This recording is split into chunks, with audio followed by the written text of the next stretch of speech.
Neemias capítulo 6, nós vamos ler os primeiros 4 versos agora. Quem achou, diga amém. Quem não achou, diga misericórdia. Quem não trouxe Bíblia, finge que trouxe e senta do lado de alguém. Amém? Hoje não tem Bíblia na parede. Tendo ouvido Sambalate, Tobias, Gesem, o Arabe, e o resto dos nossos inimigos, que eu tinha edificado o muro, e que nele já não havia brecha nenhuma, ainda que até este tempo não tinha posto as portas nos portais, Sambalate e o Gesem mandaram dizer-me: vem encontrar-nos nas aldeias, no vale de Ono. Porém, intentavam fazer-me mal. Enviei-lhes mensageiros a dizer: estou fazendo grande obra, de modo que não poderei descer.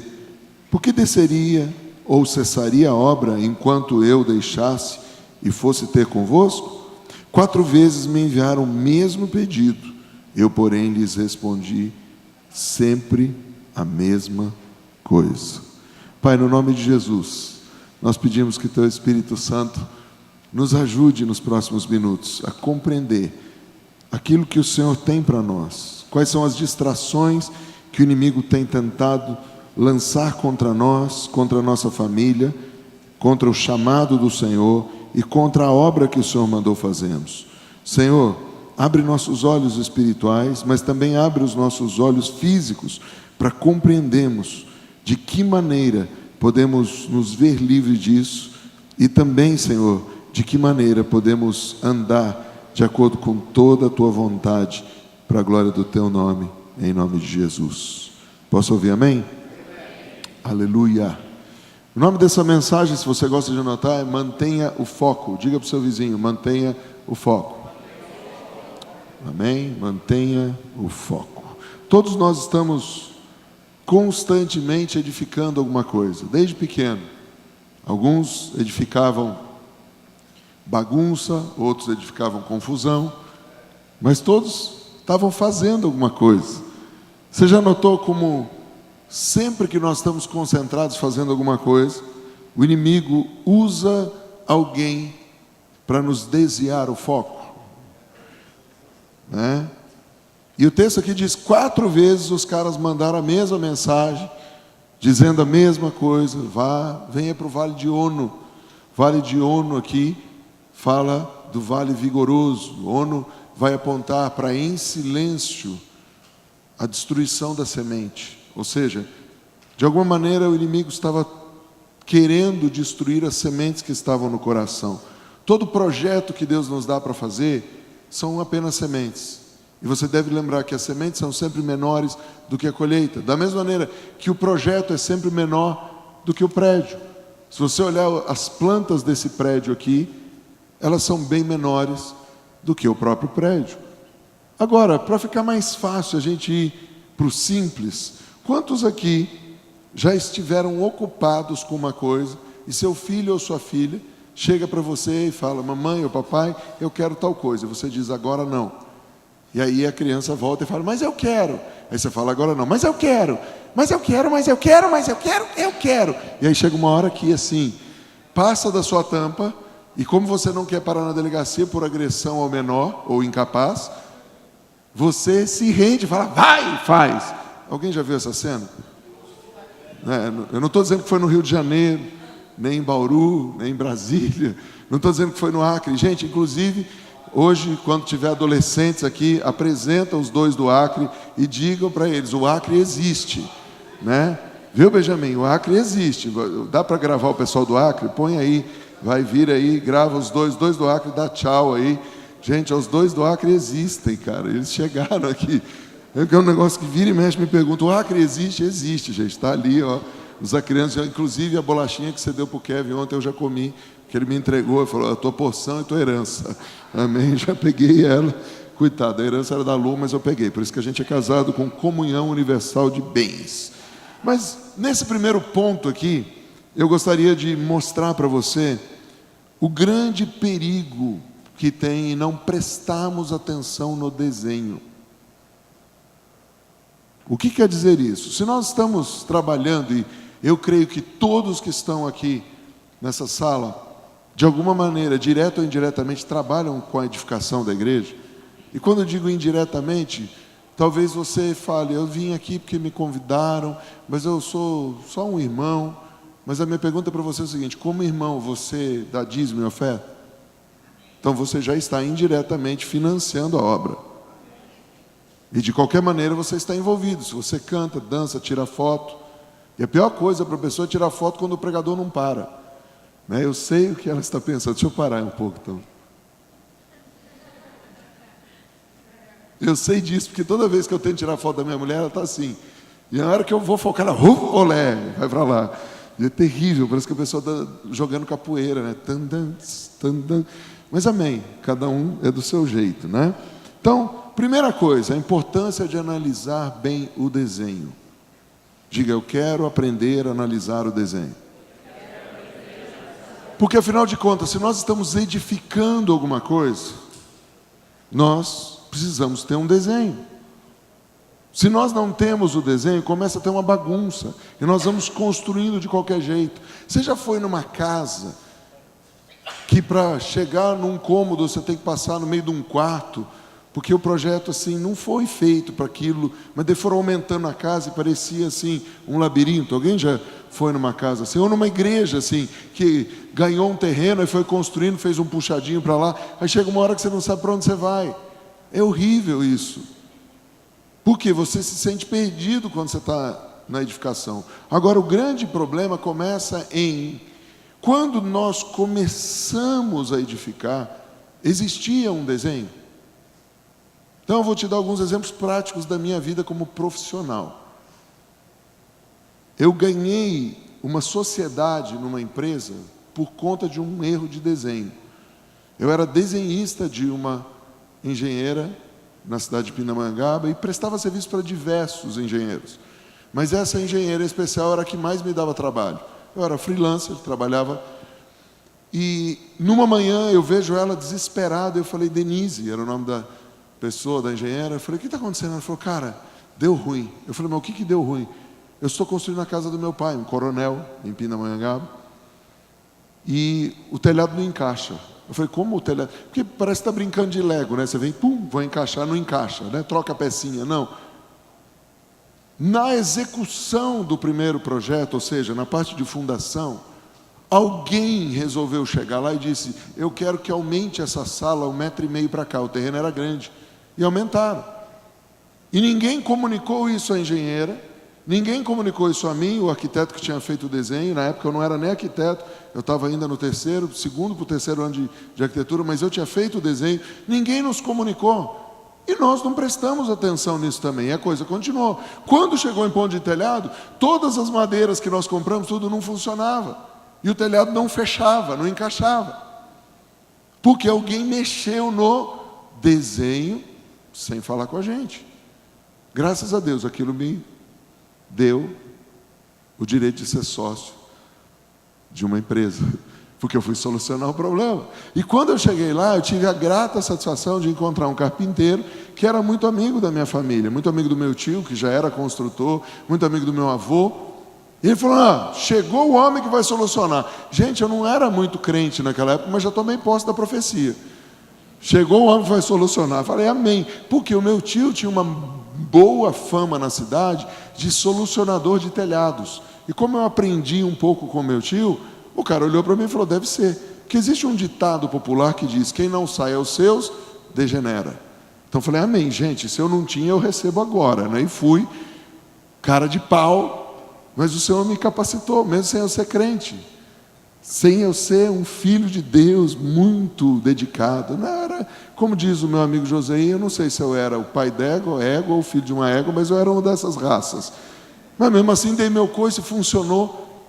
E consertamos, fizemos um novo desenho. Alguns anos mais tarde, eu fiz um desenho para a irmã Geni, nossa evangelista, e para o seu marido. Só que eu falei, eu não posso acompanhar a obra. Então, por favor, alguém fiscalize essa obra. Joia, chegou lá, aconteceu a mesma coisa. Um bendito falou, não precisa deixar esse corredor, encosta aqui a casa. E legal, quando foi chegar para comprar os pisos, quando foi chegar para fazer o telhado, deu tudo errado. porque todo o orçamento estava furado, porque resolveram aumentar 1 metro para o lado, na verdade 1,5 metro apenas. Só que 1,5 metro em 20 dá quanto? 30 metros quadrados de piso errado, 30 metros de telhado errado. Ou seja, o seu orçamento, se a casa lá, e era uma casa de mais ou menos 300 metros quadrados, aumentou em 30, ou seja, o orçamento é errado em 10%. Então, se você faz um orçamento para construir uma casa de R$500 mil e tem um pequeno erro de 50 mil, não é nada. Eu não sei se o silêncio quer dizer que você tem tanto dinheiro que nem mexeu o beiço de pulga em você, ou você ficou indignado. Agora, tira isso aqui e aplica para a igreja. A gente faz todo um planejamento, e um filho de uma égua vem e muda o desenho. Mas o grande problema é que nós não aprendemos isso no seminário. A gente aprende muita coisa boa no seminário, doutrinas, a gente vai aprender coisas que até hoje eu não sei para que serve, mas amém. Mas na prática, ninguém ensina a gente a pegar do zero e fazer uma igreja. Porque geralmente as igrejas que a gente conhece, como é que elas começaram? Elas começaram meio que assim, ó, tem 3 se reunindo em tal lugar, você pode ir lá pregar, Sandro? Aí vai lá o Sandro pregar, aí na semana que vem tem 6, na outra semana tem 9, aí o lugar fica pequeno, aluga um salãozinho. Alguém já ouviu essa história? E aí o que você vai fazendo? Um puxadinho aqui, um puxadinho ali, e daqui a pouco você vira o homem elástico, porque não tem projeto. Estou falando com alguém, sim ou não? Agora, talvez alguém me pergunte, mas o que isso tem a ver com ser apostólico? Tudo, porque a palavra apóstolo você não vai encontrar no Velho Testamento, porque na verdade a palavra apóstolo, ela vem de um fundamento romano, que significa 2 coisas: o general da guerra que vai conquistar o território. Por isso, 90% do apostólico que a gente conhece está ligado com guerra espiritual, com adoração. O grande problema é que o apóstolo não para na guerra. Ele conquista o território e depois ele coloniza o território. Um dos apóstolos mais conhecidos da nossa história de colonização brasileira, e quando eu estou falando de apóstolo, não pense que eu estou falando de religião, eu estou falando de apóstolo na prática, Maurício de Nassau. Foi quando Deus começou a ministrar o meu coração sobre entender essa dinâmica do usar a guerra como uma ferramenta, mas não parar na guerra. Eu estava lá em João Pessoa, e aí tive que ungir um apóstolo em Recife. E ao ir para Recife, um cara me pergunta e fala: você já viu a coincidência? Eu falei: não. Coincidência do quê? Ele falou: como é seu nome? Eu falei: Maurício. E ele falou: o que você é? Eu falei: depende, sou filho de Deus, sou filho do Cipriano, da Doroti, casado com a Lúcia, o que mais você quer saber? Ele: não, cara, qual é a sua função? Eu falei: depende, eu sou servo, né? Aquele auge da humildade. Ele falou: não, cara, você não é apóstolo? Eu falei: sim. Aí o cara falou: qual o nome da sua banda? Na época a gente tinha um grupo de adoração chamado Amigos do Noivo. Ele falou: o que o Amigos do Noivo faz? Eu falei: prepara o caminho para a noiva se encontrar com o noivo ir buscar a noiva. Beleza. Eu falei: cara, eu não estou entendendo. Tem uns caras que parece que cheira mais cola que a gente. E o cara olha para você e acha que você é profeta, você tem que entender tudo que o cara está falando, né? Daí o cara vira e fala: onde você mora? Eu falei: São José dos Campos. Eu falei: onde é que esse cara vai chegar? Ele falou: cara, Deus está aqui. Eu falei: amém, eu creio, tão certo como ar que eu respiro. Não vai, louco você não encontraria.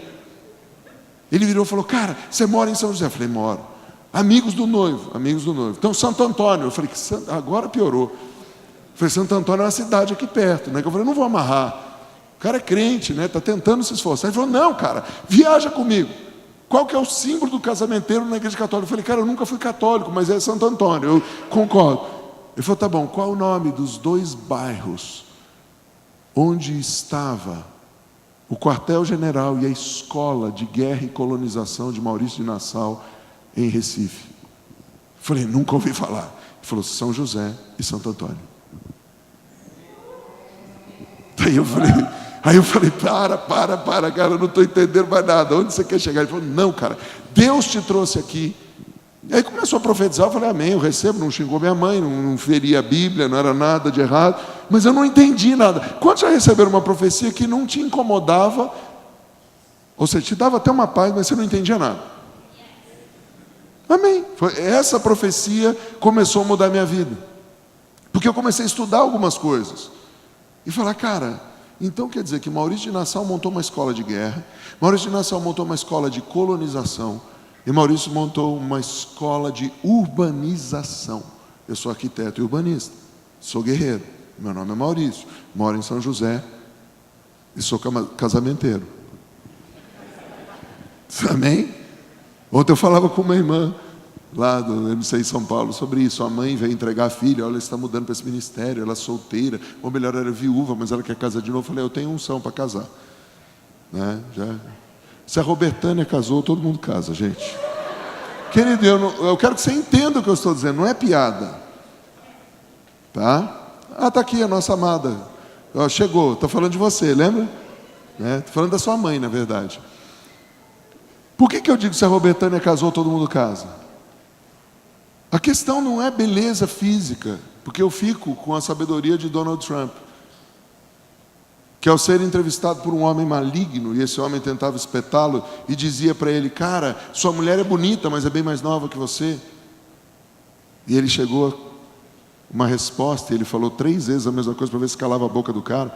Ele disse o seguinte, depois de uma certa idade, você sabe que sexo bom dura 1 hora, mas depois das outras 23 horas do dia, você não quer sexo, você quer uma pessoa inteligente que converse com você.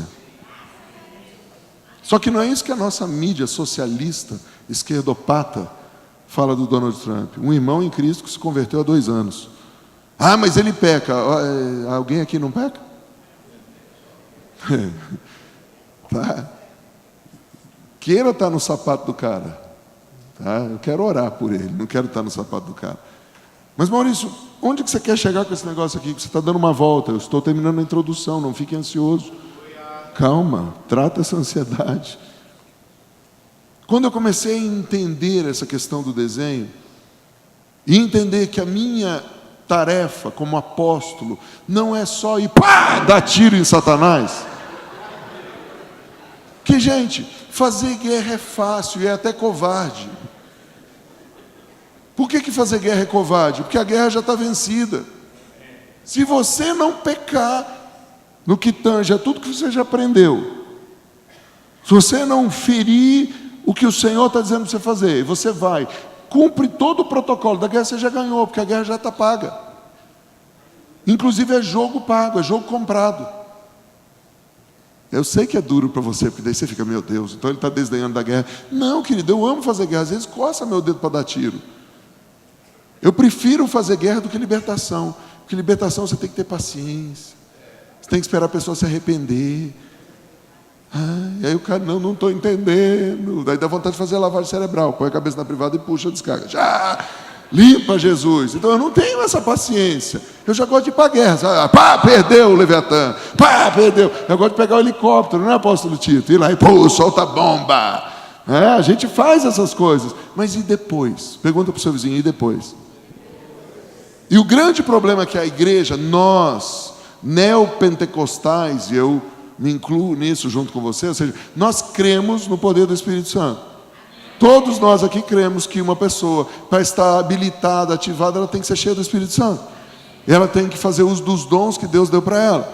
Todos nós cremos também aqui que existem os 5 ministérios: apóstolo, profeta, evangelista, pastor e mestre. Beleza, só que até aqui nós fomos treinados para fazer algumas coisas. Ou adorar verticalmente para trazer a presença, ou então dar tiro para destruir o inimigo.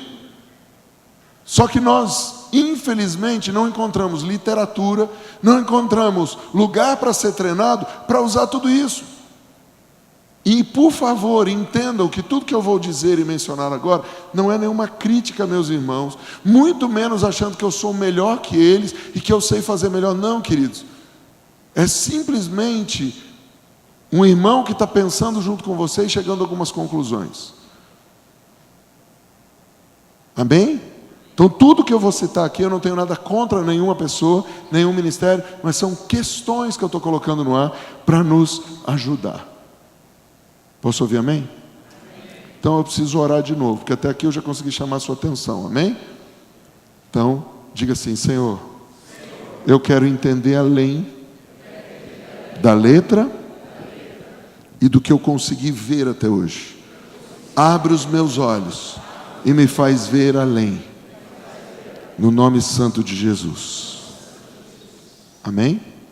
Primeira pergunta, então, nessa etapa terminada a introdução.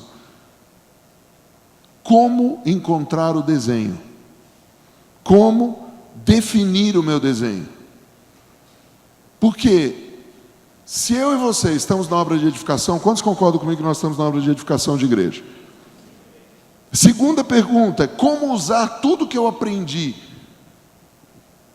no Ágape, no Shekinah, nas escolas, seja shofar, seja escola adorando, seja escola do clamor, do tambor, escola do que for. Como usar tudo isso, todos os livros, como pegar todas as coisas e fazer com que isso funcione para a edificação da igreja. Alguém já teve essa dúvida?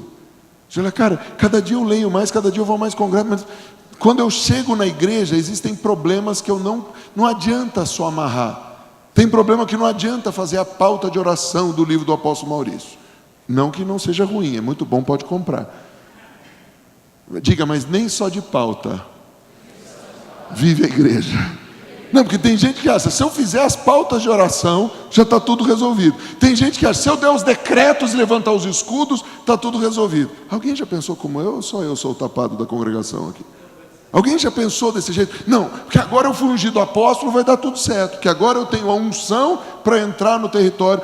Gente, eu já pensei isso. Se eu for no culto lá e o apóstolo José pôr a mão na minha cabeça, eu vou entender do principado, do ser que está ali, vou ter autoridade para esculachar com Satanás, e aí vai acabar meus problemas. Alguém já pensou assim? Se eu fizer o jejum contra Jezabel, acabou os problemas da minha igreja. Alguém já pensou assim? E aí chega uma hora que você fala, cara, não está funcionando do jeito que eu pensava. Não quer dizer que não funciona, mas quer dizer que eu estou sem projeto. E às vezes sem projeto, eu não tenho nem como calcular o que eu vou construir. E muito menos saber se eu vou conseguir terminar. Alguém está comigo ainda, sim ou não? E o problema é, se eu não tenho projeto, eu não tenho fases do projeto. Porque se eu tenho um projeto, eu tenho a fase de fundamento, depois eu tenho a fase de edificação das paredes, depois eu tenho a fase de bater a laje, depois eu tenho a fase, se for uma casa térrea, de começar a abrir os rasgos para hidráulica, elétrica, e aí assim por diante. Eu vou ter fases, e vou saber até que fase eu estou, onde eu estou. O problema é que se eu não tenho isso, eu vou construindo.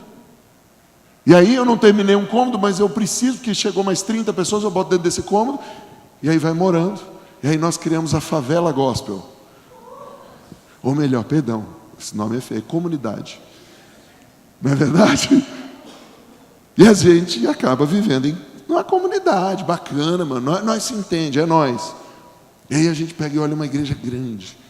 Não, eles são assim porque eles não têm o Espírito Santo. Eu sei que você nunca falou isso, nunca pensou, mas talvez tenha ouvido alguém falar. Você vê, não, mas aquela igreja grande lá não tem lugar para o Espírito Santo falar. Lá não tem profético, lá eles não entendem da guerra. Tudo bem, cara, a gente pode ser melhor que eles em alguma coisa, mas eles são bem melhor que a gente em outra. Porque eles conseguem botar gente lá e manter gente lá. Maurício, onde você quer chegar com isso? Eu quero chegar que se cumpra a profecia na sua vida. Ou alguém aqui recebeu uma profecia, eis que tu serás pequeno e minguarás. Alguém ouviu essa profecia já? Eis que o Senhor tem uma pequenina obra na sua vida. Agora levanta a mão quem tem profecias ao contrário disso. Você vai crescer, você vai ser grande. Levanta a mão quem tem, por favor, porque daí pelo menos areja o sovaco. Hello! Se você tem profecia para ser grande, por que a gente não está crescendo? Chegou a hora da gente crescer. E um jeito de crescer é descobrir por que eu não estou crescendo. Quem aqui já foi em academia e não estava funcionando? Vou te dar uma dica. Uma das coisas que não funciona é só ir na academia, tem que treinar.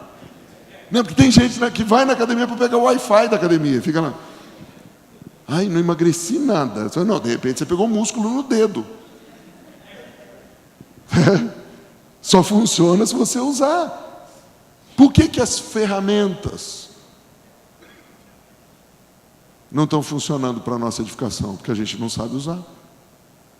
E o grande problema é que 99% de nós não começamos do zero. Porque nós sempre começamos desse jeito.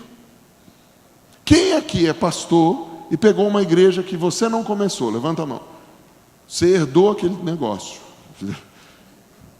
Então, ou seja, nós, incluso o Zé aqui, somos da turma que herdou um lugar. Não entenda a edificação, por favor, agora, como paredes, blocos, tijolo, cor de parede. Eu não estou falando disso. Eu estou falando da edificação do ministério, do desenho do ministério. Então, nós pegamos um ministério que tinha um desenho despingolado, mas tinha, ou certo para aquela estação, e nós tivemos que converter esse ministério. Quem aqui começou do zero o ministério? Tinha você e sua família, mais meia dúzia de gente. E quando você começou o ministério, Deus deu todo o plano para você ter 10 mil pessoas. Quem começou e Deus já deu o plano, você estudou esse plano e está aplicando, em que fase você está? Agora, por que nós não temos esse plano? Ah, Maurício, você já disse, porque não tem livros. Não, querido. Porque tem um negócio na Bíblia que diz o seguinte: pedir. Mas como é que eu vou pedir o que eu não sei que existe? Porque nunca ninguém falou desse assunto. A gente começou a ouvir desse assunto com o Rony Chaves, alguns anos atrás, sobre el diseño de Deus. Quem já foi aos congressos do Rony Chaves já deve ter cansado de ouvir ele desenho. E que desenho é? Porque assim, eu sou consumidor cristão também. Então eu vou em congresso, o cara fala do negócio, eu quero comprar um livro. Quem é assim? Só eu? Eu quero ver um vídeo. Onde que eu faço o download desse projeto? Mas você vai no congresso, o cara, ele desenha. Que desenho? Aí você fala, não, ele desenha porque não sei o que, tá, caixa de fósforo. E aí... Aí vem o Davi Rebolho, el dabar de Deus. Eu falei, o que é o dabar? Não, porque o dabar começa com a letra Dalet. Eu falo, tá bom, mas como que eu uso isso no dia a dia? Como que isso funciona para mim na prática? Então você lembra que eu disse que eu não estou criticando nenhum dos meus irmãos? Sim ou não? E nem estou dizendo que eles estão errados. O que eu estou dizendo é que eu saí muitas vezes de congresso frustrado. Porque eu falei, cara, e por conta de eu não entender o negócio, não me interessa. Você concorda comigo? Você falou, gente, tem um novo produto aí no mercado, Sprengengangers. O que é Sprengengangers? Não, Sprengengangers é muito legal, cara, Sprengengangers. Mas você entra na internet, não tem Sprengengangers. Você faz um search no Google, não tem Sprengengangers. Aí tem uma citação, Maurício falou de Sprengengangers. Aí passa esse vídeo, você fala, eu estava lá, mas eu não sei o que é isso. Alguém já se sentiu assim na igreja? De ir no culto e falar, o que esses caras estão falando? Ou qual é o segredo da roda? Ah, eu não quero ser igual àquela igreja grande, porque aquela igreja grande é isso, aquilo, aquilo outro. E quando eu estou dizendo isso, aquilo outro, não estou dizendo que eles são pecadores, porque nós também somos. Eu não estou dizendo outra coisa a não ser, eu não quero aquilo, eu quero liberdade para o Espírito Santo. Ou então, você vai ver as grandes igrejas hoje, são igrejas que só têm um foco. Começa com E e termina com evangelismo. Você já ouviu falar na igreja que todo domingo só prega salvação?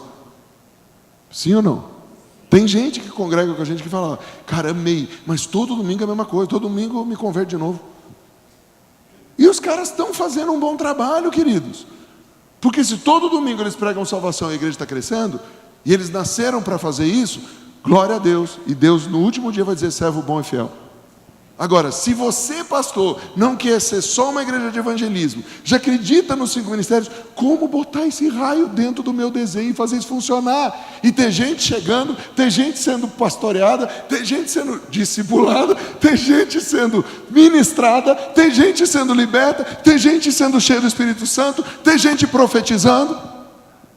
Alguém tem esse desejo de dizer, cara, como eu sonho um dia estar sentado em qualquer lugar do mundo e saber que tem uma equipe de evangelistas que está fazendo a igreja crescer, tem uma equipe de pastores que está pastoreando o rebanho, tem uma equipe de profetas que está fazendo guerra, abrindo o caminho para os evangelistas, está fazendo libertação para aqueles que já foram evangelizados.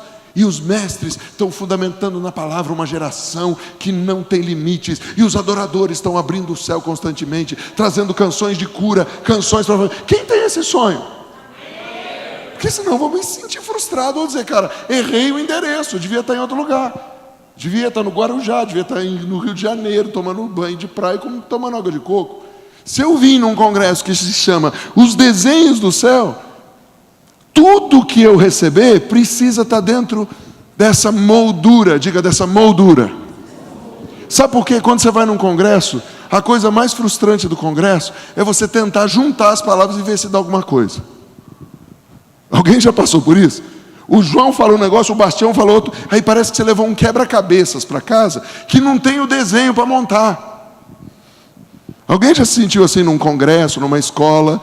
Você vai e fala, meu, como que eu monto isso aqui? Legal, essa peça que o Zé deu foi boa, essa peça que o outro deu foi boa, mas como que eu encaixo essas coisas para fazer um desenho só e terminar minha obra? Ou, melhor, explicando, quem já comprou um móvel de montar e não veio o desenho como montar? Aí você usa o seu profético. Enfia o parafuso aqui, não enfia, aí você começa a destruir a peça. Aí chega uma hora que você começa a amarrar. Amarrar você mesmo, você está querendo quebrar o negócio. Aí você começa a amarrar sua língua para não amaldiçoar o cara que fez aquilo. Alguém já se sentiu assim? E às vezes igreja para a gente é isso. A gente está fazendo. Eu posso aplicar isso para qualquer coisa. Eu vou em congresso de finanças. O cara fala que nasceu na favela, que andou pelo limbo e agora ele é milionário. Tá bom, mas daqui e ali qual é o negócio? Não, compre meu livro. Você compra o livro, você lê. Faz tudo que o cara manda e não funciona. Alguém já se sentiu assim?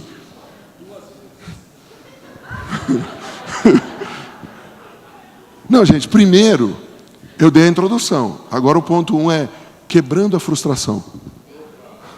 E você já vai entender por que eu estou fazendo isso. Tem um porquê. Porque nós já nos sentimos ou tapados, porque eu sou incompetente, eu não nasci para isso. Alguém já se sentiu assim? Agora, se eu não puxo para a minha culpa, eu vou jogar para alguém. O outro é incompetente, não me ensinou direito. Diga, mas eu preciso pedir um desenho. Agora começa o problema, porque eu vou pedir um desenho para Deus. Só que eu quero um desenho e Deus quer me dar outro. Está comigo ainda, sim ou não? Eu acho que eu não falei nenhuma palavra em grego ainda, nem em hebraico. Eu falei em português. Eu quero um desenho e Deus me dá outro. Então, o ponto número 1 de eu não receber o desenho é porque eu não peço. O ponto número 2 é porque eu peço o que eu quero e Deus quer dar o que Ele quer. Aí a gente fica brigando com Deus. Quantos aqui queriam ter 5 centímetros pelo menos a mais do que vocês têm hoje? Ô, pastora, sua filha, José, ora por ela e faz a unção do stick e puxa. Compra outro sapato. A primeira vez que ela vê, a gente dá um sapato de Luiz XV para ela, sobe 15 centímetros. Quantos aqui gostariam de ter outra cor de olho? Levanta a mão. Quem gostaria de ter outro nome? Você não gosta muito do seu nome? Pastora, de novo. José. Ô, Robertano, um nome tão singelo desse, único. Gente, quem conhece outra Robertânia? Vamos ministrar cura na Robertânia. Quem conhece outra Robertânia? Só existe, jogou a forma fora e guardou para o Ari, olha a cara dele. Meu filho está cheio de dente, 45 dentes. Ele foi até dar um lustro nos dentes outro dia. Eu falei, que foi, meu filho? Ele falou, não, estou rindo à toa. Ah, estou rindo à toa. Está feliz. Mas lembra que eu estava dizendo por que a Robertânia não casa? Não esqueci, não. Por que ela era difícil de casar? Não, não é porque ela estava esperando Ari. Porque é difícil um homem querer casar com uma mulher tão poderosa. Meu irmão, louve a Deus que você nunca foi esculachado por ela. Vou te contar uma história só para você entender a dificuldade dessa moça de casar. Um dia o guarda, o nosso guarda, que é polícia, chegou para a Robertânia. Estou mentindo, Robertânia? Chegou, Robertânia, não se faz isso. Ele viu ela esculachando um cara ali na porta. O cara simplesmente é major do exército. Não é o mendigo que passou aqui. O cara é major, autoridade sobre centenas ou milhares de homens. Ela pegou, meteu o dedo na cara dele. O cara, sim, senhora. Sim, senhora. O Gilson, nosso guarda, falou, Robertânia, não faz isso. Um homem não aguenta ouvir isso de uma mulher. Agora, o problema não é o homem aguentar ou não. Ele é educado, é um major, ele entende níveis de autoridade, entendeu que ela era uma general de guerra e ele era só um soldado raso. Ele podia ter patente no quartel, mas no mundo espiritual ainda era um aprendiz, recruta, 0. E viu a general, calou a boca, falou assim, senhora, para pagar quanto, senhora? Agora, o cidadão vê essa mulher fazendo isso, eu não, imagina de TPM lá em casa. Que se cheia do Espírito Santo faz isso, imagina cheia do Espírito de porco. Então, quantas irmãs solteiras nós temos? Receita para casar: finja que você é burra. Não conta toda a sua inteligência, isso intimida. Até porque a nova geração de homens parece que vem com defeito. Tudo eles checam no Google. Os caras não têm nenhuma criatividade para fazer. Não, vou ver no Google. Para que ver no Google, cara? Você tem o Espírito Santo, você é criativo, você é macho alfa, mano. Se você muda para um lugar que não tem internet, epa, já estou jogando água. Você muda para um lugar que não tem internet, o que acontece? Acabou a sua vida? Não, Deus deu uma esposa para você. Você quer edificar algo? Antes de pedir, pede para Deus: me converte, Senhor, aos teus desenhos e aos teus desejos. Põe a mão no teu coração e diz isso: Senhor, me converte aos teus desejos, para eu poder ter os teus desenhos. Querido, porque eu posso dizer: Deus, eu quero um projeto, uma igreja de 10 mil pessoas. E Deus dizer para mim: você vai ter um projeto de uma igreja de 500. Eu vou repetir: eu posso pedir para Deus um projeto de 10 mil pessoas. E Deus dizer: eu vou te dar um projeto de 500. É difícil dizer amém para isso, porque você vai que é para mim isso, né? Eu queria o contrário, fazer: Deus, me dá um projeto de 100. E Deus falou: vou te dar de 100 mil. Ninguém teve, a irmã teve coragem de falar amém agora. Tipo assim, vamos empolgar o pregador para ver se ele acaba logo.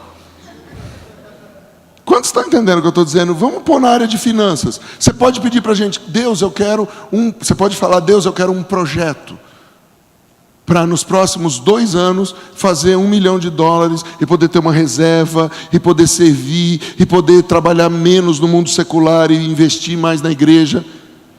E Deus fala: não vou te dar isso. E você pode falar: Deus, eu quero só um salário de 5 mil, tá bom? E Deus fala: não, filho, eu tenho muito mais para você. Agora, você já notou que assim, se Deus fala mais para você, você fala amém, todo feliz.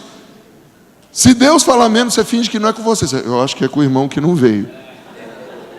Aquele pessoal que não conseguiu pegar o trem para chegar aqui, né, os mineiros não conseguiram, o queijo enroscou na linha do trem e não vim.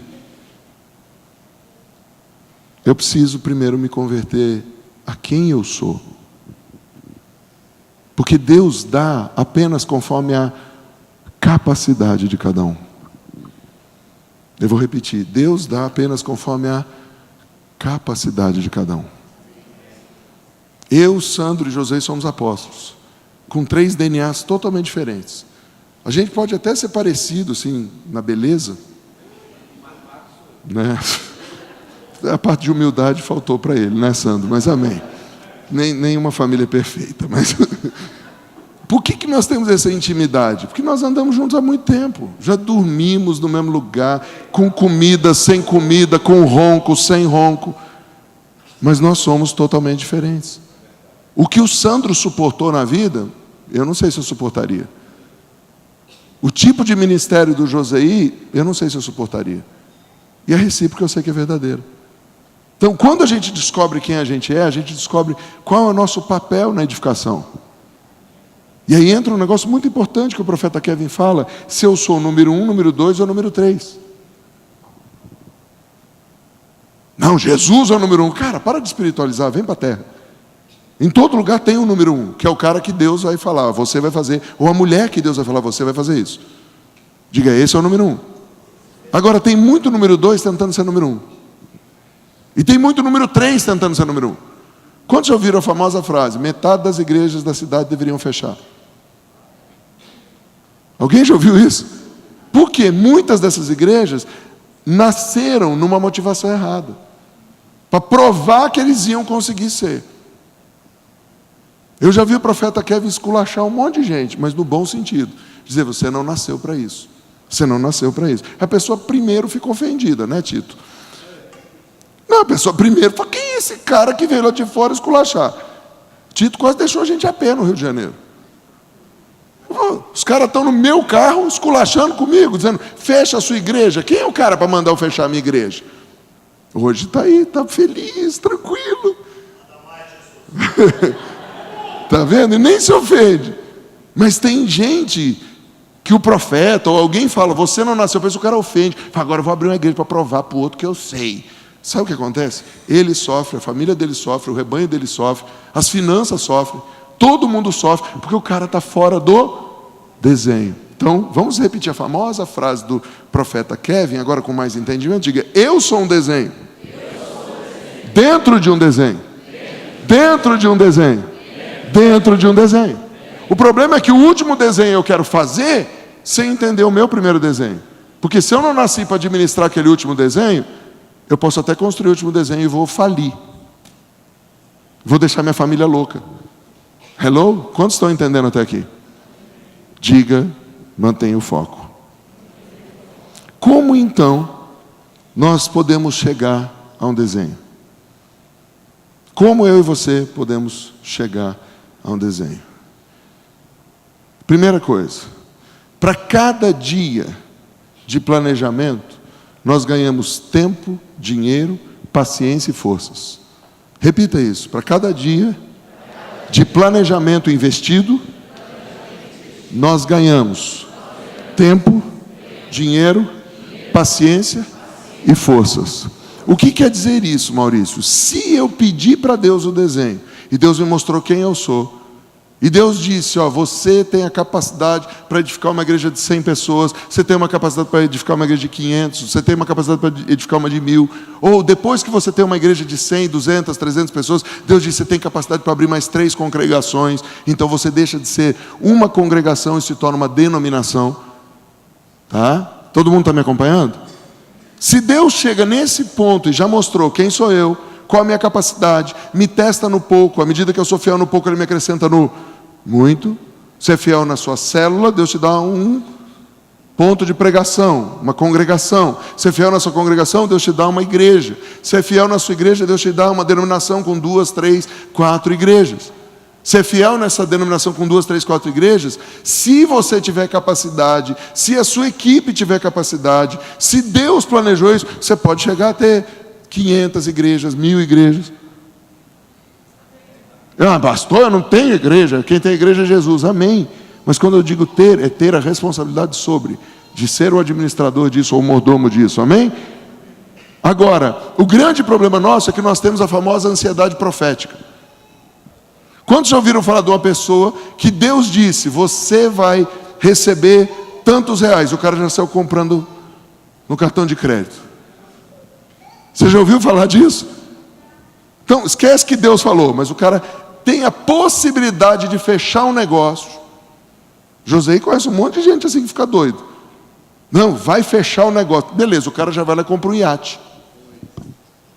Eu ouvi a história de um cara que tinha um barco legal, de 20 e tantos pés, um barco bimotor, não sei o quê. Ele ouviu dizer que ia ganhar um dinheiro, ficou doido, vendeu esse, comprou um iate.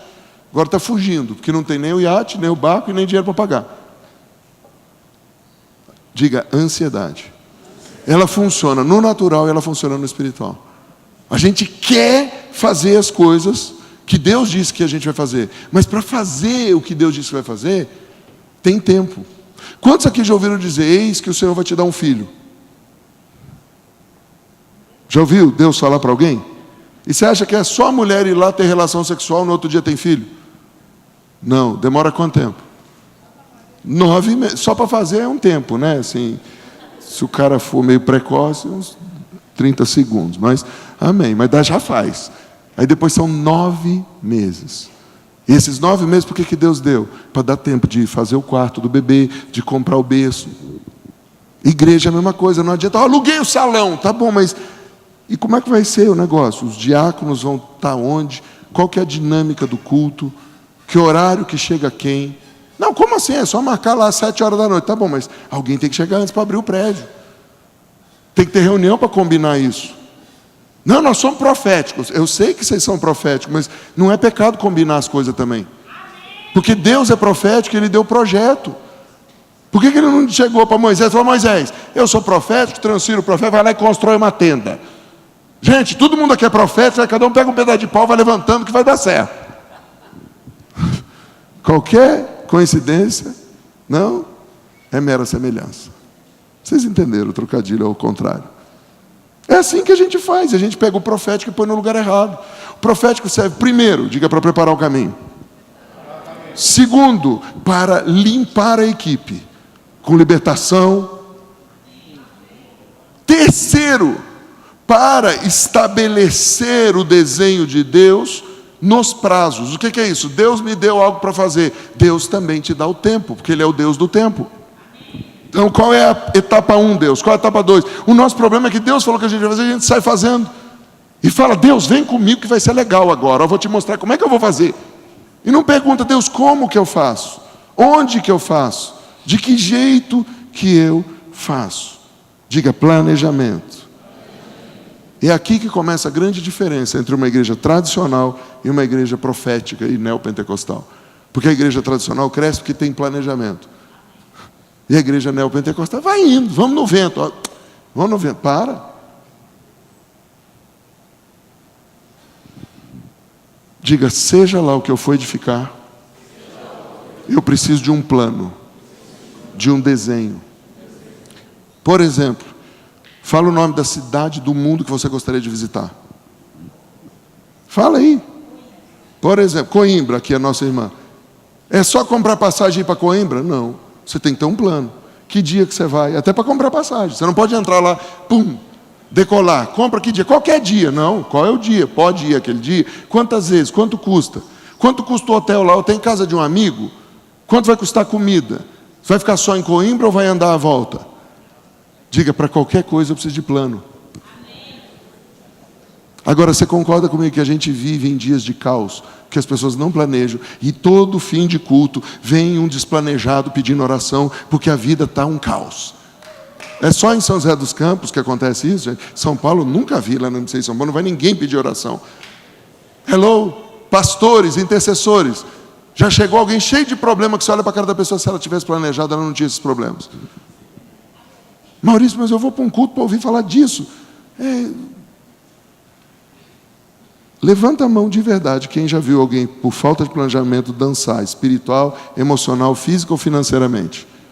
Então isso quer dizer que essa palavra precisa ser dita. Porque apesar da gente saber, a gente não está vivendo. E a gente não está ensinando o nosso povo. E aí, legal, agora eu vou ler Dimensões do Espírito. E vou entrar nas dimensões do Espírito. Irmão, vamos lá para a dimensão. Amém, eu gosto disso. O Joseí estava contando as experiências dele. Eu fiquei até envergonhado, quase não preguei. Na hora que eu vi o que ele vai pregar, eu falei, Jesus, eu não vou pregar. Já me humilhou só com um nome. Ele falou, nem sei o que é isso. Eu estou aqui curioso. Eu falei, espere, diga para o seu vizinho, cuida da ansiedade, que daqui a pouco ele vai falar um negócio. Eu só estou aqui fazendo um fundamento para você.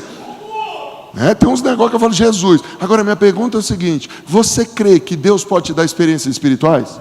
Amém. Deus pode te levar às dimensões? Amém. Agora, se fazer tudo isso não resultar em algo que a sua família seja melhor, que a sua saúde seja melhor, que as suas finanças sejam melhor, que o seu ministério seja melhor, que vidas sejam salvas, você está cantando junto com aquele cantor. Pega carona nessa cauda de cometa, ver a Via Láctea. Fui para as dimensões, voltei. Você é melhor marido? Não, agora estou dando coisa na minha mulher. Que eu vi a tribo de Issacar, e Issacar é, jumento. Li o livro Tempos e Estações, eu sou um jumento. Quem manda aqui sou eu. Eu não escrevi um livro para isso. Eu me sinto às vezes o próprio Santos Dumont. Senhor, eu não fiz o livro para isso. Quantos estão entendendo? Aí o cara vem aqui, pega um pedaço da mensagem do Joseí e acha o seguinte: não, agora eu vou, quer não sei o que, eu vou acabar com a egrégora, eu vou não sei o que. Cara, é um ponto que ele está falando dentro de toda uma edificação. O Joseí nos ensina a destruir a egrégora para poder edificar o de Deus. Então não adianta só eu pegar a mensagem da egrégora, eu tenho que pegar quantas horas de fundamento esse cara tem. Hoje ele acordou às 8 da madrugada, a gente combinou às 10. 10 horas, bati no quarto dele, eu ouvi um barulho, eu achei que era uma betoneira, virava assim, e ele falou que acordou às 8, eu não duvido. Só que daí ele tomou um remédio, sei lá o que foi, ligou a Bíblia em Mateus, só acordou em Hebreus. Ele entrou num túnel dimensional, daqui a pouco ele vai falar sobre isso. Só que a gente vê resultado. Eu conheço a família dele, eu vi como eram os filhos dele, eu vejo os homens de Deus que os filhos dele se tornaram. Quantos estão entendendo o que eu estou dizendo? Não adianta só, eu quero. Não, me mostra os frutos. Me mostra como é que está a tua família. Me mostra como é que estão as tuas finanças. Me mostra como é que estão as tuas coisas. Não adianta só, entrei em 10 portais. Tá bom, mas o que você trouxe de bom para a terra? O que você trouxe? Maurício, você está esculachando com o profético? Não, eu estou tentando amadurecer o profético. Porque até criança de 5 anos sabe entrar em portal. Entra lá nos portais, vê coisa, fala com o anjo, fala com o capeta. Diga, mas eu não sou mais criança. Eu faço parte de uma geração que precisa edificar na terra. Você pode falar isso? Eu tenho que edificar algo para que a próxima geração possa dar continuidade. Esse é o meu trabalho, esse é o seu trabalho. É isso que Deus quer que a gente faça.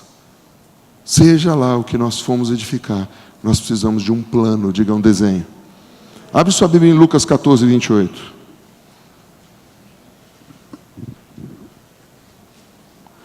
A betoneira está funcionando aqui, Armando. Tem um rame junto aqui.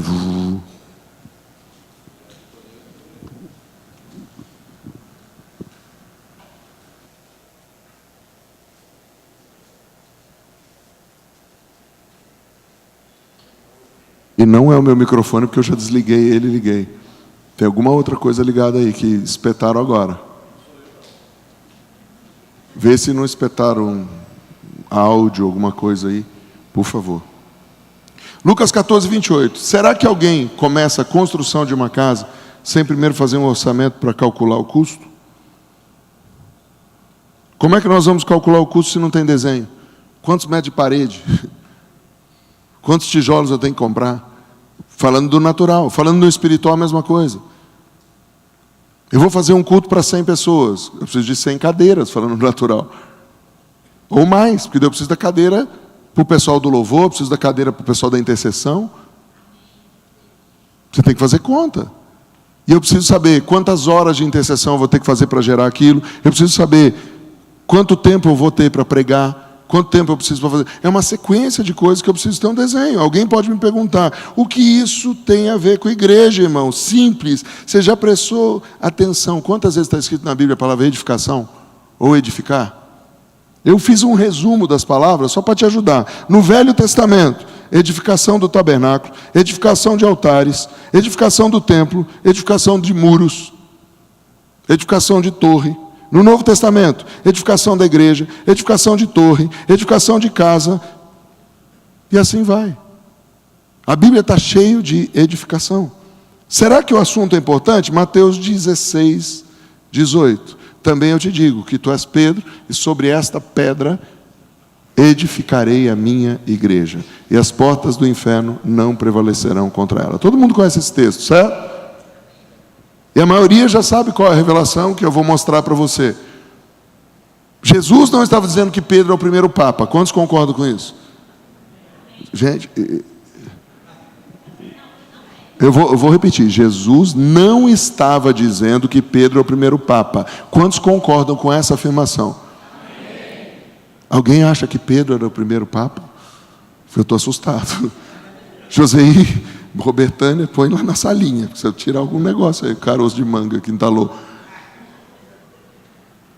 Segunda coisa, a gente sabe que Jesus também não estava dizendo que ele ia fazer nada sozinho. Amém? Porque ele estava dizendo, Pedro, legal, você falou isso, sobre essa revelação, sobre essa doutrina.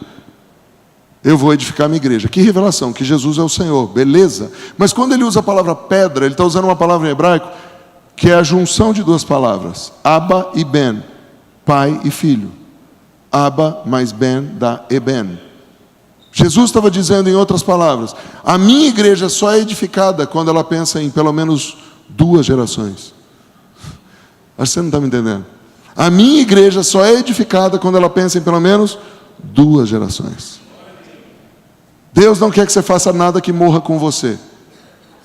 Deus não quer que você perca tempo de fazer nada que o dia que você for embora acabou. Deus quer que você faça algo que tenha continuidade. Ministérios que precisam aprender a edificar em gerações. Afinal de contas, Deus não é o Deus de Abraão, Isaac e Jacó? Isso quer dizer, Deus é o Deus de gerações, Ele continua sendo o mesmo. Então vem a pergunta do AP para você nessa tarde. O que eu estou fazendo de acordo com o padrão estabelecido pelo trono de Deus?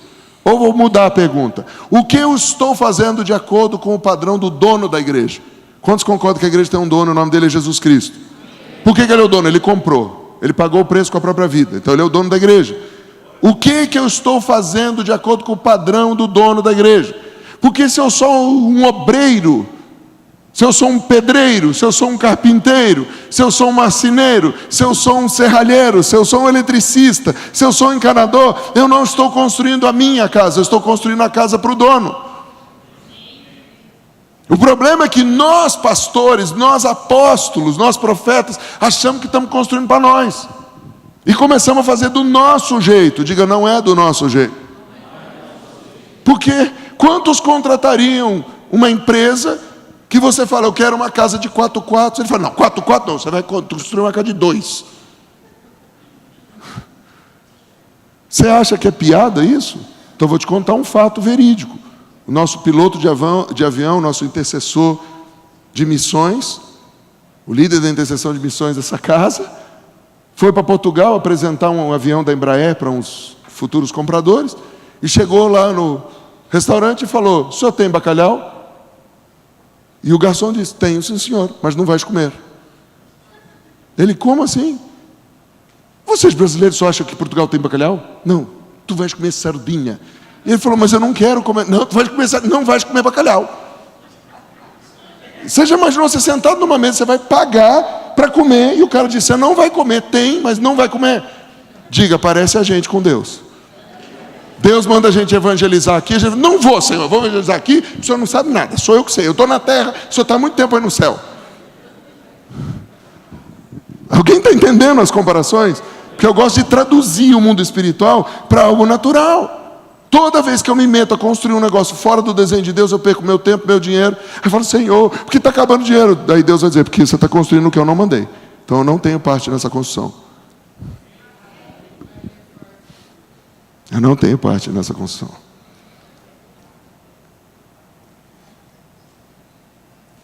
Agora, o que tudo isso tem a ver com o texto que eu li?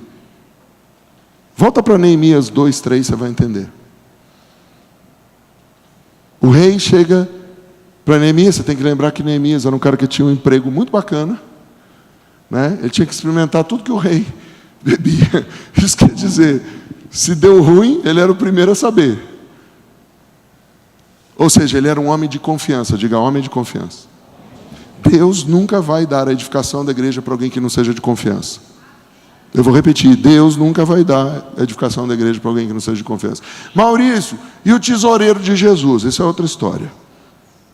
Porque Jesus deu a bolsa para o ladrão e sabia que ele era ladrão. Aí eu quebro o mito do seguinte. Com todo respeito, eu vou usar o nome da minha mãe espiritual, tá? Doutora Neuza Tioca, eu estou cansado de ouvir gente falar mal da minha mãe e dizer, doutora Neuza sabe, mas não faz nada. Eu já contei o sonho, eu já profetizei para ela e ela não faz nada, então vou sair do ministério. Imagina se Pedro tivesse feito isso. Jesus sabe que Judas é ladrão e não faz nada. Quem foi que deu a bolsa para Judas? Eu não ouvi. Genésio? Não, não foi. O Senado? Não. Sérgio Moro? Muito menos.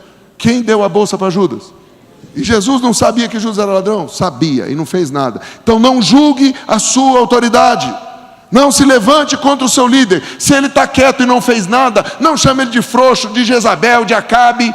Ele está no tempo de Jesus.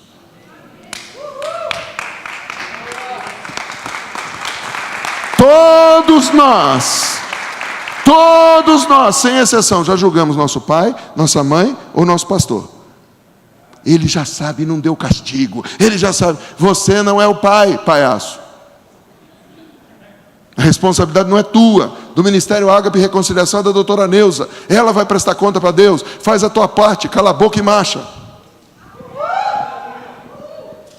Mas ela não faz nada. Não é da tua conta. Uma vez um menino escreveu para mim, mandou 10 profecias. Eu falei, cara, eu não tenho nada a ver com isso, não vou nem ler. Não, porque a doutora Neuza não está lendo. Eu falei, pior ainda, não é nem para mim. Não, mas faz ela ler. Eu falei, quem sou eu para fazer ela ler? Vou pegar um revólver e pôr na cabeça, leia. A profecia ela pode até ler. Eu falei, li, mas eu não posso obrigar ela a fazer. Eu falei, então, querido, acho que você não fez o meu curso. Eu vou pegar de volta a unção que eu transferi para você no CAP. Porque no CAP eu ensino que ser profeta é ser carteiro. Sabe o que é? Você pega a mensagem e entrega. Você já viu o carteiro bater na sua casa dia 9 e falar assim, amanhã tem a conta que eu entreguei para você pagar, hein? É esses profetas enxeridos. Não, porque eu já falei para o meu líder. Seu papel é falar. Depois cala a boca e vai embora. Deixa o seu líder fazer o que ele bem entende com Deus. Gente, está libertando algum pastor aqui? Porque tem pastor que começa a ficar debaixo de um espírito crítico. Ou sou só eu? Algum pastor já se sentiu assim? Os caras te entregam a profecia. Você não sabe o que fazer, não faz. Ou Deus não disse para fazer nada, não faz. Ou Deus disse para esperar, você não faz. Aí o pessoal, eu já falei. Seu filho de Cã. O apóstolo José já deu a pregação lá no Cultura de Guerra, em São Paulo. O primeiro fofoqueiro foi Cã. Descobrindo o pai, falando mal do pai por trás. A chapa está esquentando. Diga, graças a Deus ele está terminando. E lhe respondi, viva o rei para sempre. Isso quer dizer, no que depender de mim, eu vou ser fiel a você. Deus só vai entregar para você algo, se você for fiel no pouco. O que é o pouco? É dar a sua vida pelo outro. Deus só vai entregar algo para você edificar, se você for fiel ao seu líder. Sabe por quê? Eu vou encurtar a história. Se você lê o texto, já tinha gente edificando quando ele chegou. Não se diz há quantos meses, mas fazia muito tempo e estava em miséria. Chega um cara que foi fiel ao seu líder, mesmo botando a própria vida em risco, e em 52 dias fez tudo. Eu estou profetizando agora. Deus está medindo o seu nível de fidelidade com a sua liderança. Deus está medindo. Não questione a sua liderança, interceda por ela. Não questione a sua liderança, ore por ela. Profetize e deixe Deus tratar lá. Não fique bravo, nem se levante, porque você é o próximo da lista que Deus quer confiar alguma coisa. E da mesma maneira que você agiu aqui, vão agir com você em medida sacudida, recalcada. Isso quer dizer, se você deu em infidelidade, você vai receber infidelidade sacudida, recalcada. Hello? Faz sentido? Porque eu só gosto dessa mensagem quando eu venho aqui no Gasofilaço, dou uma oferta e falo, che! Mas eu não gosto disso quando eu falo mal do meu líder. Eu não gosto disso quando eu critico o meu irmão. Eu não gosto disso quando eu faço fofoca. Porque quando vier a medida boa, recalcada, sacudida e transbordante da minha fofoca, quando vier a minha medida boa, sacudida, recalcada e transbordante da minha rebelião, Senhor, José, qual que é a pauta que eu tenho que fazer? Seu filho da pauta, vou te dizer. Essa é a palavra de Joseí, gente.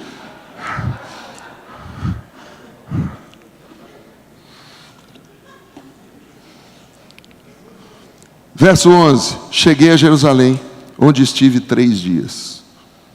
Cheguei a Jerusalém, onde eu estive 3 dias. Então, à noite me levantei, e uns poucos homens comigo, não declarei a ninguém o que meu Deus me pusera no coração. Diga, não fale para ninguém o desenho que Deus te deu, enquanto não for o tempo certo. Não havia comigo animal algum. Diga para o seu vizinho, não leve animais. Só aquele que você está acostumado a montar nele. Em outras palavras, Deus está dizendo, só leve seu carro, sua lambreta, sua bicicleta, o ônibus, não leve o animal do seu colega espiritual. Quantos já levaram um coice de um irmão? Então não leve o jumento desse irmão com você. Tá? Nesse momento da edificação, a responsabilidade é sua. Você, como sacerdote, como sacerdotisa, vai diante de Deus, aí você vai andar 3 dias. Isso aqui vai falar de um monte de coisa, tempo de ressurreição, dentre outras coisas. Mas esses 3 dias, esse cara fez o seguinte: de noite, sai pela porta do vale. A gente podia aqui ficar analisando todas as portas, tá? mas não é o objetivo agora. José vai falar mais sobre portas daqui a pouco. Passei a porta da fonte, no 14, 15, subi à noite pelo ribeiro, blá, blá, blá, blá. Não sabiam os magistrados aonde eu fora, nem o que fazia, pois até aqui não havia eu declarado coisa alguma, nem aos judeus, nem aos sacerdotes, nem aos nobres, nem aos magistrados, nem aos que faziam a obra. Percebeu? Alguém já estava fazendo a obra. E ele chegou lá para fazer a obra. Já ia começar a competição e inveja. Então ele ficou quieto. Mas por que Deus teve que levantar outra pessoa? Porque ele teve que levantar um fiel que ia fazer de acordo com o desenho dele. E aqui tem uma sequência de portas. E eu quero terminar com duas coisas. Você vê que os muros estavam derrubados e as portas estavam queimadas. Beleza? Nas cidades do Oriente Médio, uma cidade, então imagine que essa mesa é uma cidade. Ela tinha muros para proteger, diga limites, para proteção. E ela tinha portas, diga acesso ou conexão. Então você pensa numa cidade com portas de acesso, como as nossas cidades, tem entradas. A entrada número tal, a entrada número tal, o quilômetro número tal, não é isso? Só que tem muro, você não entra por outro lugar, a não ser que você seja ladrão e vá pular. Porém, à noite os acessos eram fechados. O que isso significa? Portas são acessos por onde nós entramos ou saímos, e os muros, a proteção. Porém, em algumas cidades, ao invés de ter um muro só, eles tinham a alguns metros desse muro um outro muro. Então tinha os muros externos e os muros internos. Estão comigo até aqui? Para que servia isso? Porque numa guerra, os muros eram tão largos de algumas cidades, como Jericó, que carruagens passavam por cima. Mas para que ter dois muros? Porque no muro de fora, você consegue ver o inimigo, atacar o inimigo. E se porventura o inimigo arrombar uma porta, você tem corredores internos para correr e fugir, e você pode avisar os muros internos, para que lá internamente avise para a cidade, para que eles saiam por lugares secretos. Até aqui tudo bem? Então imagine o seguinte: você está construindo uma igreja grande que Deus vai chamar de cidade. Essa cidade precisa ter limites internos e externos. Até aqui tudo bem? O que são os limites? Diga, limites definidos. Pelo quê? Pela visão. A visão da igreja limita os limites dela. Se a nossa igreja tem por objetivo evangelismo, nossos limites vão aqui. Não adianta, vamos trazer um congresso profético. Não, sabe por quê? Porque não está dentro dos nossos limites. Esses são os limites do outro ministério. Nosso ministério é esse. Estão entendendo? Porque se eu abro a porta, diga conexão, para um profético entrar aqui, que não tem a ver com evangelismo, a não ser que seja evangelismo profético, eu vou esculachar os limites e eu vou perder a essência do que eu estou edificando. Eu estava fazendo um restaurante que era para fazer sushi, mas de repente alguém deu uma ideia: vamos fazer um espetinho de frango? Acabou o negócio. Quando já assistiram o sócio, já viram, a maioria das empresas que ele compra, a primeira coisa que ele faz é reduzir o número de produtos, porque os caras acham que tendo 500 produtos, vão vender mais. Não, quanto mais você tem, mais você perde. Você precisa vender menos e ser objetivo e o melhor naquilo que você faz. Para a igreja isso também serve. Ah, eu sou bom em tudo. Tá bom, você não vai fazer nada. Você não é bom em tudo, você faz tudo. Você tem que descobrir quais são os seus limites. Os muros internos são estabelecidos pela cultura, política, moeda, leis de reciprocidade. O que quer dizer lei de reciprocidade? Você não é da minha turma, você não é da minha cidade, mas eu aceito fazer negócio com você. Então eu sou evangelístico, ele é profético. Para entrar na minha cidade, o ministério dele tem que ter uma lei de reciprocidade. Qual a lei de reciprocidade? Se você vier dar o seu profético para ensinar o meu povo, evangelista, a ser evangelista profético, amém. Mas eu também quero ir lá no seu para te dar e treinar o seu povo profético também a ganhar almas enquanto profetiza. Muralhas externas. Desenho externo. Moeda. Aqui no ministério, quanto ganha um pregador por uma pregação? Um pregador externo. Tem que ter isso. Se o cara vier e fala, digamos que a oferta mínima aqui seja R$700. E aí o cara vira e fala, não, eu quero ganhar 3 mil. Fala, obrigado, querido. Fica à vontade. Vai lá na igreja da cidade, vai lá na IEP, vai na quadrangular, retangular, bola de neve aqui, é 700 conto. Porque eu pus um limite.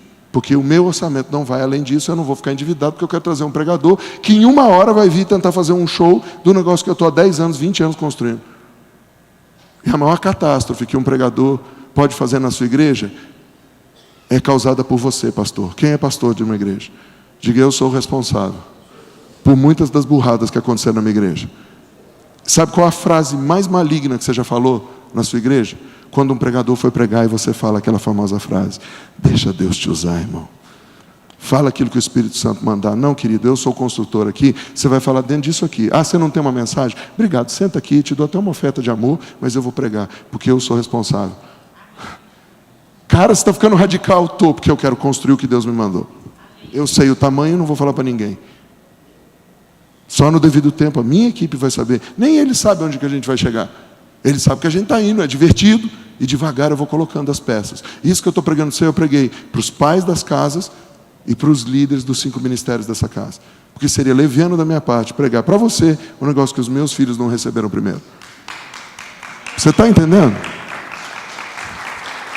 Eu não estou mais preocupado em impressionar ninguém para receber convite para ir para congresso. Eu estou ocupado em edificar o que Deus me mostrou no céu. Eu tinha acabado de ajoelhar para pedir graça para Deus para pregar. Minha filha Tati, profeta, pastora de jovens, chegou para mim e falou: ó, pai, veio aqui, não sei se era anjo, não entendi direito o que ela falou, mas veio um quadro, e você tinha que olhar para o quadro. Sabe qual é o meu papel nessa tarde? Fazer a moldura do quadro, para o Sandro desenhar, para o José desenhar e para o Kevin desenhar. Porque eu sou o anfitrião aqui. Lá em Brasília, quem fez a moldura do quadro foi o José. E a gente se respeita. Então a moldura do quadro é o seguinte: tudo que for pregado aqui nesse congresso tem que servir para você praticar na sua igreja. Pode ser falar de dimensões do Espírito, pode ser falar de profético, pode ser falar de rompimento, qualquer coisa pode falar, mas no fim você tem que saber o que eu vou fazer com isso na prática, para mim, para minha família e para o meu ministério. Para fazer o quê? A edificação do desenho que Deus mandou para mim. Está todo mundo dentro disso? Qualquer coisa fora disso não vai prestar. Você perdeu o seu tempo, você perdeu o seu dinheiro da gasolina, você perdeu o seu tempo do hotel, o dinheiro do hotel. O que aconteceu? Os muros estavam derrubados. Sabe o que é isso? Eles perderam os limites. O que está acontecendo com o Brasil? Os muros estão derrubados. Fiat Uno diz que é Corolla. Ideologia de gênero. Eu sou Corolla. Você está vendo que é Fiat Uno e estão querendo te convencer. Gente, quando eu era criança, eles contavam aquele negócio da roupa nova do rei. Quem lembra disso? Lembra da roupa nova do rei? O cara não fez roupa nenhuma, o rei saiu pelado. Até que a criança falou: o rei está pelado. Foi a única pessoa que disse: o rei está pelado. Gente, daqui a pouco vai levantar uma criança e dizer: homem é homem, mulher é mulher. O que passa disso é viadagem. E aí vão prender a criança. E as portas queimadas? O que são as portas queimadas? Os acessos. De tanto a gente ser invadido. Nós já tivemos cada tipo de invasão, queridos. Veio um pregador que eu não conhecia na minha época de meninice, gostava de receber profeta. O cara dava nome de SIC, RG, nome de sapato. E o cara entrava nas dimensões do Espírito, muito antes eu conhecer Davi Rebolho. O cara começou a ir na casa de algumas irmãs, para vê-las sem roupa. Eu dei um aviso: se você fizer isso de novo, eu também sei fazer. Mas eu vou entrar na tua casa e vou puxar tuas tripas para fora. E Deus vai me perdoar. Porque aqui tem pastor. Ninguém toca nas ovelhas que eu vou ter que apresentar para Jesus. Se eu precisar ser violento, eu vou ser. Porque eu vou defender quem Deus mandou defender. Ai, não. Porque, querido, desculpa, eu não sei qual teologia que você crê. Mas eu não vou ver uma ovelha minha ser estuprada de graça. O que eu puder fazer, eu vou dar a minha vida pelas ovelhas que Deus me confiou. Quantos estão entendendo isso aqui? Ou então não seja pastor. Se você não está disposto a isso, que ele vai fazer outra coisa. Vai vender picolé na praça. Ou melhor, pipoca, dá mais dinheiro. Milho é barato e multiplica pra caramba. E aí faz uma parceria, já é dica de empreendedorismo. Monta uma rede de carrinho de pipoca e faz uma parceria com o dentista, porque vai quebrar o dente de um monte de gente. E você ainda ganha o dízimo do dentista. Fala: todo mundo que eu mandar lá que quebrou o dente, 10% é meu. Você montou uma grande empresa, ganha dinheiro, não tem demônio na pipoca. Ah, mas isso o terreiro comprado. O demônio vai junto, mas não fica aqui na pipoca. Para terminar isso aqui, ao invés de igreja, põe uma pessoa. E isso aqui é uma pessoa. Toda pessoa tem portas de acessos. E toda pessoa tem muros internos e externos. Os muros internos são seus padrões morais. E cada dia nós estamos mais imorais. E os padrões externos são definidos pela nossa cultura, pelo nosso padrão e por uma série de outras coisas. Nós vivemos numa sociedade em que os pais não edificam mais os muros dos filhos, mas eles delegam isso para a internet. E os pais deixam qualquer porcaria entrar pelas portas dos filhos, por isso tem muito filho queimando a rosca da porta. Entendeu? Porque tem que experimentar. Não tem que experimentar não. Guarde, espere. Novembro Azul vai chegar e demora. Fúnebre, mas... Maurício, o que você está falando? Eu estou falando, quando você for pegar pessoas para fazer edificação com você, você tem que fazer uma entrevista. E a entrevista você tem que fazer algumas perguntas. Primeiro, para descobrir como estão os muros dessa pessoa. Porque se ela não tem muros morais, você vai pegar uma pessoa imoral para edificar o seu projeto que Deus te deu. Ah, Maurício, mas e se a pessoa não tem muros morais? Primeiro você vai reedificar os muros dela. Por isso vai ter o pessoal da libertação, da cura interior. Quantos estão entendendo? Por isso que a gente vai fazer veredas antigas, por isso que esses cursos. Então, antes de você botar a pessoa no altar em exposição, você fez a entrevista com a pessoa, você vai descobrir como é que estão os muros dela. E como é que estão as portas dela. Porque talvez você vá acessar a porta da correção. E aquela pessoa foi tão abusada que ela vai manifestar com você o que ela nunca teve coragem de manifestar com o pai, com a mãe, com o tio. Quantos estão entendendo o que eu estou dizendo? As entrevistas que esses cursos de coach de 5 mil te dão, eu estou te dando de graça. Faz pergunta: como é que era o casamento do seu pai e da sua mãe?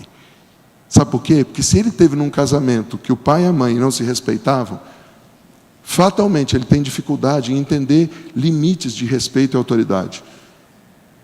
E se ele vem de uma família que os avós também não se respeitavam, aí já regaçou a marmita. Maurício, mas então quer dizer que a maldição não acaba? Querido, a Bíblia diz, e eu termino com isso, a maldição visita até terceira e quarta geração, até 10ª geração. Sabe o que quer dizer isso? Ela não mora, ela visita.